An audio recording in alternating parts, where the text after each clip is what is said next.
Covid को लेकर दुनिया भर में लगातार नई-नई रिसर्च की जा रही है कि इसका मानव शरीर पर किस तरह से और किन-किन हिस्सों पर असर पड़ता है। इसी को लेकर चंडीगढ़ पीजीआई में भी एक स्टडी की गई है। देश की ऐसी पहली पब्लिश स्टडी है जिसमें यह बात सामने आई है कोविड की वजह से इंसानी शरीर में हार्मोनल चेंज भी हो जाते हैं और कितनी ज़रूरी है ये स्टडी और किस तरह स्टडी की गई है, इन सब बातों की जानकारी के लिए हमारे साथ मौजूद हैं पीजीआई के एंडोक्राइनोलॉजी विभाग के एचओडी डॉक्टर संजय बराड़ा। इनसे बात करते हैं। सर, ये जो स्टडी की गई है, क्या स्टडी है और किस तरह से ये इम्पोर्टेंट हो जाती है कोविड के जो काल अभी चल रहा है?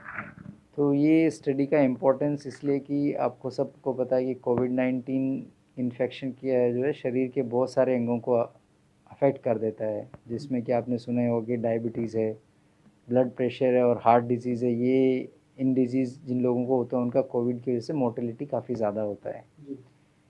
तो हमने ये स्टडी जो प्लान किया था उसका पर्पज़ ये था कि जो एंडोक्राइन ऑर्गन्स होते हैं उनके ऊपर में कोविड-19 के इन्फेक्शन का क्या असर होता है और अगर इनको फॉलो अप करें तो कितने टाइम तक ये असर रह सकता है, ये असर परमानेंट है कि टेम्परेरी है, इसके बारे में ये स्टडी प्लान किया था। और इसमें हमने देखा कि स्टडी के अंदर कि सिग्निफिकेंट नंबर ऑफ पेशेंट्स जिनको कि ये कोविड-19 का सीवियर डिजीज़ हुआ, जो हॉस्पिटल में भर्ती हुए, जिनको ऑक्सीजन का ज़रूरत पड़ा, उन लोगों के अंदर थायराइड का प्रॉब्लम और डायबिटीज़ रिलेटेड प्रॉब्लम कॉमन था। और कुछ दूसरे हार्मोन्स भी अफेक्ट हुए हैं, जैसे कि गोनेडल हार्मोन्स है, जैसे कि स्टीरॉयड हार्मोन्स है, ये भी अफेक्ट हुए हैं। बट जो मेन प्रॉब्लम्स हमने जो देखी, जो हॉस्पिटलाइज पेशेंट्स होती, थायराइड से रिलेटेड और ब्लड ग्लूकोज से रिलेटेड। तो सर, ये जो स्टडी है काफ़ी इंपॉर्टेंट हो जाती है क्योंकि ऐसी पहली स्टडी है कि कोविड की वजह से हार्मोनल चेंज हो जाता है। तो अगर महत्व की बात करें कि अगर ट्रीटमेंट है, जो उसका फ़ॉलो-अप है पेशेंट का, तो उसमें कितनी इंपॉर्टेंट है? ये आई थिंक फॉलोअप बहुत ही ज़्यादा इम्पोर्टेंट है, इसीलिए कि अगर बहुत सारी एंडोक्राइन डिजीज़ होती है वो बहुत ज़्यादा सिम्टोमेटिक नहीं होती है, और अगर आप उनका फॉलोअप नहीं करें तो मिस हो सकती है। और कभी-कभी कुछ ऐसी डिजीज़ेज़ भी होती है जो जानलेवा भी हो सकती है। जैसे कि लंबे समय तक अगर आपको हार्मोन की डेफिशिएंसी रहे, ख़ास तौर से कॉर्टिसोल की, तो उसकी वजह से काफ़ी दिक्कत हो सकती है और कभी-कभी ब्लड प्रेशर कम होने की वजह से सीरियस स्थिति भी आ सकती है। और इसके अलावा थायराइड का बीमारी वैसे ही काफ़ी कॉमन है, और हमने ये देखा कि हमारी स्टडी में कि इन पेशेंट्स को थायराइड की बीमारी भी काफ़ी कॉमन पाएगी, और लगभग 30-40% लोगों को थायराइड की एबनॉर्मलिटी मिली है, जिसमें कुछ में थायराइड ग्लैंड ज़्यादा काम कर रही है, कुछ में कम काम कर रही है। तो उन पेशेंट्स को फॉलोअप करके देखने का ज़रूरत है कि उनका अल्टीमेटली हुआ क्या है। तो ये हमारा नेक्स्ट प्लान है कि हम आपको मे बी 1 या 2 महीने में ये बताएंगे उन पेशेंट्स का अल्टीमेटली क्या हुआ। बट जब एडमिशन था तब उनको करीब 30-40% पेशेंट्स को थायराइड रिलेटेड कुछ इश्यूज़ थे। इस रिसर्च में शामिल डॉक्टर लीज़ा भी हमारे साथ मौजूद हैं, इनसे बात करते हैं। मैम, जिस तरीके से रिसर्च की गई, अगर तकनीकी तौर पर बात की जाए तो किस तरह से रिसर्च इस तरह की जो की गई है? जी सर।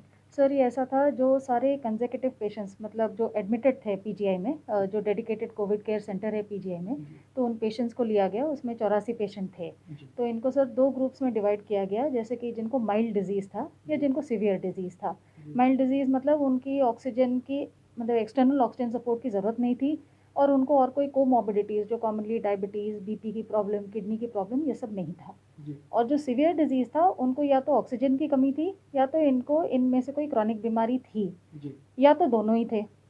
तो हमने इन दोनों ग्रुप्स में डिवाइड किया और देखा कि इनमें कितने परसेंट लोगों को ये हार्मोन की दिक्कत होती है और कितना ज़्यादा होता है।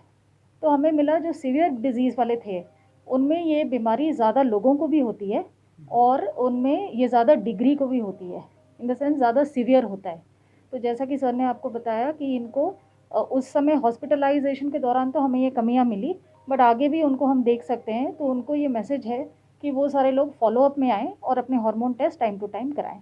अगर हार्मोनल टेस्ट ना करवाएं वो पेशेंट और हार्मोनल चेंजेस जो हैं वो बढ़ते हैं तो कितना बुरा असर पड़ सकता है? कौन-कौन सी बीमारियां हैं जो गंभीर हो सकती हैं? जी।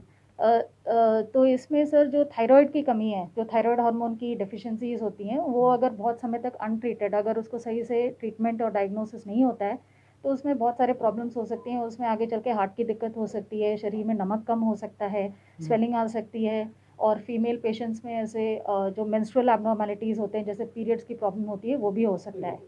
और दूसरा जो होता है स्टीरॉयड हार्मोन, जैसे कि कॉर्टिसोल, तो उसकी कमी से भी अगर ये अनरिकग्नाइज्ड रहता है, अगर ये सही तरीके से इसका इलाज और मतलब डायग्नोसिस नहीं होता है, तो उसमें भी ऐसे बीपी कम होना, नमक कम होना, बेहोशी होना, ये सारी चीज़ें भी हो सकती हैं। सर आपसे एक आखिरी सवाल पूछना चाहूँगा कि हार्मोनल चेंज को लेकर जो है बहुत कम बात की जाती है, आमतौर पर मरीज़ों को पता नहीं होता है इसके बारे में, अगर इससे कोई पीड़ित हो जाता है तो अगर ऐसा कोई मरीज़ है तो इसका जो इलाज है वो किस हद तक संभव है कि ये पूरी तरह से ठीक किया जा सकता है? एक्चुअली बहुत ही अच्छा सवाल है और बहुत खुशी की बात है ये मुझे ये कहते हुए कि एंडोक्राइन आजा रिमिशन एंडोक्राइन डिसऑर्डर्स के जो भी प्रॉब्लम उनका सबका इलाज संभव है। तो कोई प्रॉब्लम नहीं है, अगर पेशेंट को कोई सिम्टम है तो वो ज़रूर आके दिखाएं, अगर सिम्टम नहीं है तो भी ज़रूर आके दिखाएं। तो एक और सवाल यहाँ पर पैदा होता है कि जो जो लक्षण हैं वो किस तरह के होते हैं? अगर जो दिखाई दे मरीज़ों में तो उन्हें आना चाहिए, उन्हें होता है कि हार्मोनल चेंजेस जो हैं बॉडी में शुरू हो गए हैं।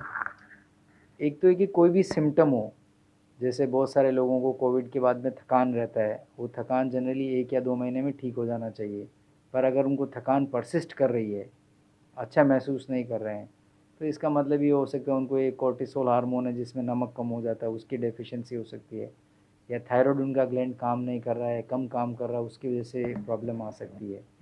बाकी डायबिटीज़ के लक्षण तो सभी लोगों को पता है ही है, और ज़्यादातर लोग अपना शुगर मॉनिटर भी कर रहे हैं, तो उससे भी पता चलेगा। तो एटलीस्ट 3 बीमारियों के बारे में हम खास तौर से बताना चाहेंगे। एक डायबिटीज़, अपना शुगर टेस्ट कराएं, एक थायराइड का टेस्ट करा लें, और अगर थकान वगैरह लग रहा है, ब्लड प्रेशर कम रह रहा है, तो एक कोर्टिसोल का टेस्ट कराएं। Thank you thank you.